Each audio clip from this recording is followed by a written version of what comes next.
আমাদের বাংলাদেশে দেখা যায় কেউ কোটা বিরোধী আন্দোলন করছেন, কেউ কোটার পক্ষে আন্দোলন করছেন। আপনার কাছে স্পষ্টভাবে জানতে চাই, ইসলামে কোটা সিস্টেম এটা অনুমোদন করে কিনা। ঢাকা বিশ্ববিদ্যালয়ের একজন স্টুডেন্ট জানতে চেয়েছেন যে ইসলামে কোটা অনুমোদন করে কিনা। দেখেন, যদি সরাসরি বলেন যে কোটা এই শব্দটা ইসলামে আছে কিনা কোরআন হাদিসের মধ্যে, তো কোটা তো আসলে ইসলাম শরিয়ায় এইভাবে ডিরেক্ট নাই। তবে সিস্টেমটার কথা, কর্মক্ষেত্রে প্রায়োরিটি কে পাবে, কাকে নিয়োগ দেওয়া হবে, কাকে চাকরি দেওয়া হবে, কাকে নির্বাচন করা হবে, এগুলো তো শরীয়তে আছে। একটা মূলনীতি আপনাদেরকে মনে রাখতে হবে। ধরেন সাহাবী রিদওয়ানুল্লাহি আনহুম আজমাইন যখন একটা অঞ্চল জয় করেছে, জয় করার পরে এখানে যে গনিমতের মালগুলো অর্জিত হয়েছে, সেই গনিমতের মালগুলো সাহাবীদের মধ্যে বন্টন করা হয়েছে।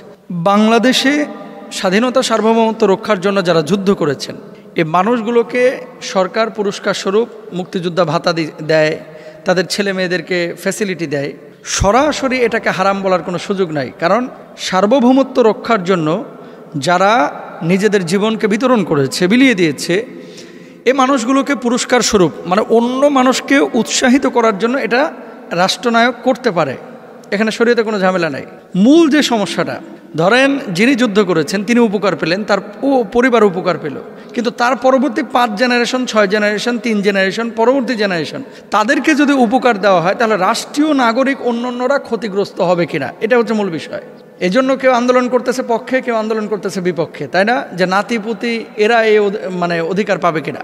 তো এটা বিচারাধীন একটি বিষয়, সেটা রাষ্ট্র সিদ্ধান্ত নেবে। আমরা যে বিষয়টি বলতে চাচ্ছি, হকুল ইবাদ বলে ইসলামী শরিয়ায় একটি বিষয় রয়েছে, যে কিছু জিনিস আছে মানুষের হকের সাথে সম্পৃক্ত। ধরেন একটা ছেলে অনার্স মাস্টার্সের সময় 5 বছর 6 বছর মোটেও পড়াশোনা করলো না, খালি ঘোরাফেরা করলো, কিন্তু বাপ ছিল একটা কর্মকর্তা, বাপ ছিলেন একজন যোদ্ধা, মোটেও পড়াশোনা করে নাই, টাইনিয়া টুনিয়া কোনোভাবে পাশ করছে।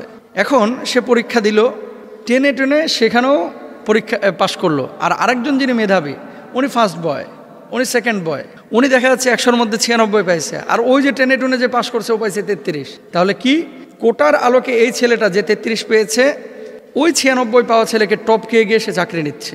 তাহলে কি হচ্ছে? মেধাটা নষ্ট হচ্ছে, মেধার মূল্যায়নটা নষ্ট হচ্ছে, তাই না?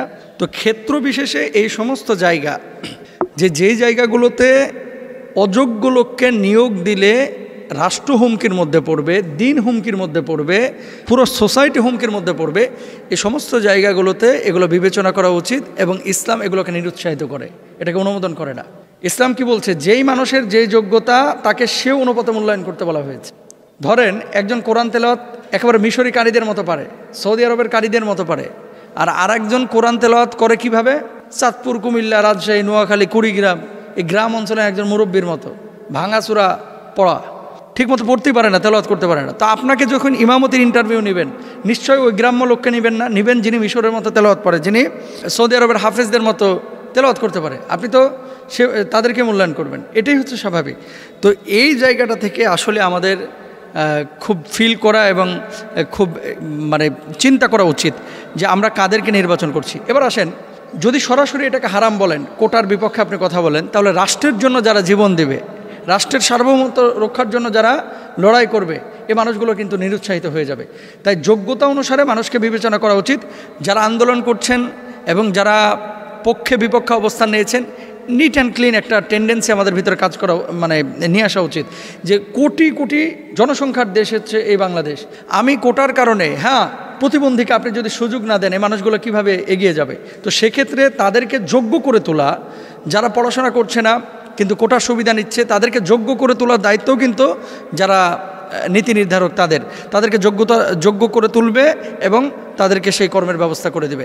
তো কোটাকে সরাসরি নেগলেক্ট করা এটা উচিত না। আবার কোটার মধ্যে থেকে পড়াশোনা বর্জন করে অযোগ্য হয়ে আপনার ফ্যাসিলিটি নেওয়া, এটাও কিন্তু উচিত না। কারণ এখানে একটা হকুল ইবাদের বিষয় রয়েছে। ঘুষ দেওয়া অনেকে চাকরি নেয়, কি করে? পাশ করছে টেনে টুনে। আরেকজন দেখা যাচ্ছে আপনার ফার্স্ট ক্লাস ফার্স্ট হয়েছে, কি করলো? 18 লক্ষ টাকা ঘুষ দিয়ে ওই যে 9 নম্বর সিরিয়ালে ছিল, 12 নম্বর সিরিয়ালে ছিল, ওই ছেলেটা ঢুকে গেলো। সম্পূর্ণরূপে হারাম, এটা কোনোভাবেই জায়েজ নেই। সুতরাং আল্লাহ তাআলা আমাদের সবাইকে বোঝার তৌফিক দান করুন। এগুলো নিয়ে বাড়াবাড়ি ছাড়াছাড়ি না করে আমরা যোগ্যতার ভিত্তিতে মানুষকে মূল্যায়ন করি।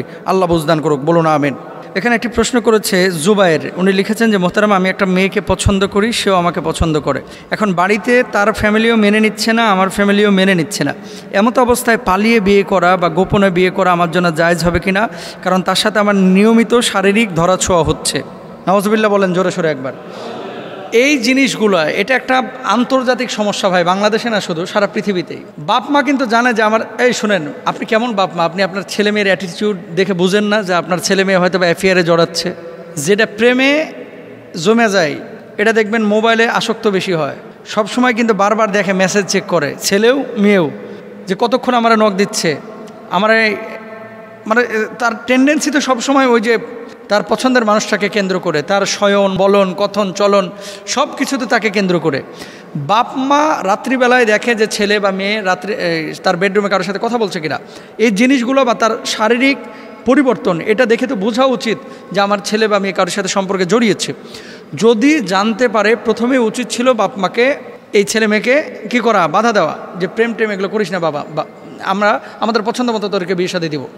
যখন অ্যাফেয়ার হয়েই গেছে, কোনো ছেলে এবং মেয়ে এ ধরনের সম্পর্কে জড়িয়ে পড়েছে, বাপমার উচিত হচ্ছে তাড়াতাড়ি বিয়ে দেওয়া।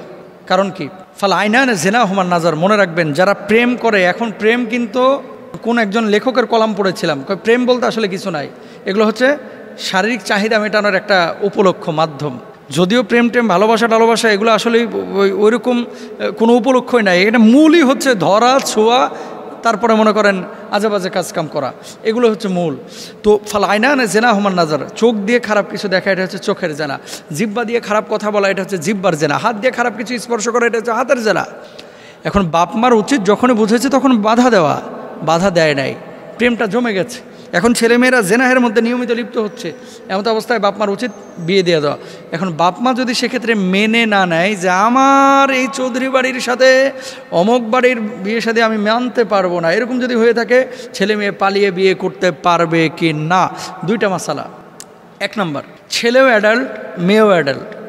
ছেলে বউ পালার মতো তার ফাইন্যান্সিয়াল ক্যাপাসিটি আছে, ফিজিক্যাল ক্যাপাসিটি আছে, এবং সেই মেয়েটার ভরণ পোষণ, তার সামাজিক নিরাপত্তা, পারিবারিক নিরাপত্তা সব কিছু ছেলেটা দিতে পারবে, এবং সে যথেষ্ট পয়সাওয়ালাও, বউ পালার মতো তার যোগ্যতা আছে।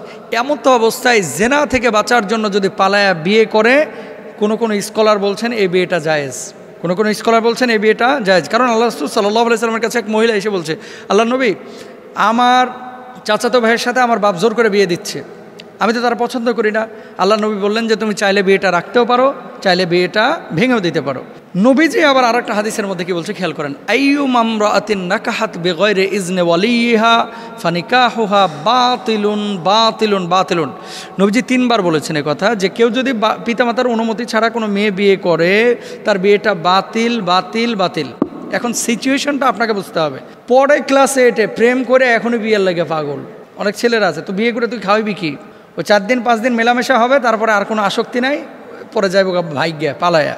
এজন্য বলবো যে এরকম ছেলে মেয়েদের বিয়ে শাদী যারা ক্লাস 7-এ পড়ে 6-এ পড়ে যদিও জায়েজ, কিন্তু এই বিয়েগুলো নবীজি সাল্লাল্লাহু আলাইহি ওয়াসাল্লাম যেহেতু সরাসরি হাদিস আছে, সেহেতু এগুলো খেয়াল করা উচিত বাপমার অভিভাবকের। এগুলো তো হুজুররা পারবে না, হুজুররা মাসালা বলতে পারবে। তাহলে এখানে যদি ছেলে এবং মেয়ের যথেষ্ট ক্যাপাসিটি অ্যাবিলিটি থাকে এবং নিয়মিত জেনাহের মধ্যে লিপ্ত হয়ে যাওয়ার আশঙ্কা থাকে, অথবা একদিন হলেও জেনাহের মধ্যে লিপ্ত হয়ে যাওয়ার আশঙ্কা থাকে, জেনা থেকে বাঁচার জন্য, চক্ষু হেফাজতের জন্য বাঁচার জন্য যদি রাষ্ট্রীয় আইন এবং শরীয়তের আইন ফলো করে যদি বিয়ে শাদী করে, এক শ্রেণীর স্কলারদের মতো এটা জায়েজ আছে। আর নবীজির হাদিস যেহেতু সরাসরি অভিভাবকের অনুমতি ছাড়া বিয়ে শাদী করা না যায়, এটা অনেক আগে আমি একদিন আলোচনা করেছিলাম। সরাসরি যেহেতু আছে, কোনো মেয়ে অভিভাবকের অনুমতি ছাড়া বিয়ে করতে পারবে না। শুধু জেনা থেকে বাঁচার জন্য যদি বাপ মাকে জানানোর পরও বাপ মা না মানে, তাহলে সেক্ষেত্রে কেউ বলছেন জায়েজ আছে। কিন্তু এটা হাদিসে যেহেতু আছে, সরাসরি আমরা বলবো যে আপনারা এ কাজ কেউ করেন না। শোনেন, পালিয়ে বিয়ে করার মধ্যে কোনো কল্যাণ নাই। এই যে ঢাকা সিটির ভিতরে 52,000 54,000 প্রতি বছর তালাকের আবেদন পড়তেছে, ম্যাক্সিমামই হচ্ছে প্রেমের বিয়ে কিন্তু ভাই বেশি দিন টিকে না। অধিকাংশ ক্ষেত্রে অভিজ্ঞতা তিক্ত। আপনি একটু দেখে শুনে বিয়ে করেন, কারণ যখন প্রেম করেন তখন আপনার আবেগ কাজ করে, আপনার ওই খালি চোখ দিয়ে সৌন্দর্যটা আপনি দেখেন, কিন্তু বিবেক দিয়ে আকল দিয়ে আপনি ভাবেন না। এই জন্য এই জিনিসগুলো কিন্তু আমাদের খেয়াল করা উচিত। আচ্ছা, তারপরে হচ্ছে ঢাকা বিশ্ববিদ্যালয় থেকে আমার কাছে ফোন এসেছিল গত বছর আগের বছর, সম্ভবত গত বছর আগের বছরই হবে। ছেলে বিবিএ করেছে, মেয়েও বিবিএ করেছে, দুইজন ব্যাংকে ভালো জব করতেছে, ভালো চাকরি বাকরি করে ভালো বেতন পাচ্ছে, বাপ মাকে বিয়ের জন্য বলতেছে যে আমরা একে অপরকে পছন্দ করে বিয়ে দেন। বাপ মার কথা কি, বয়স আর কত হয়েছে, আরেকটু ওয়েট কর।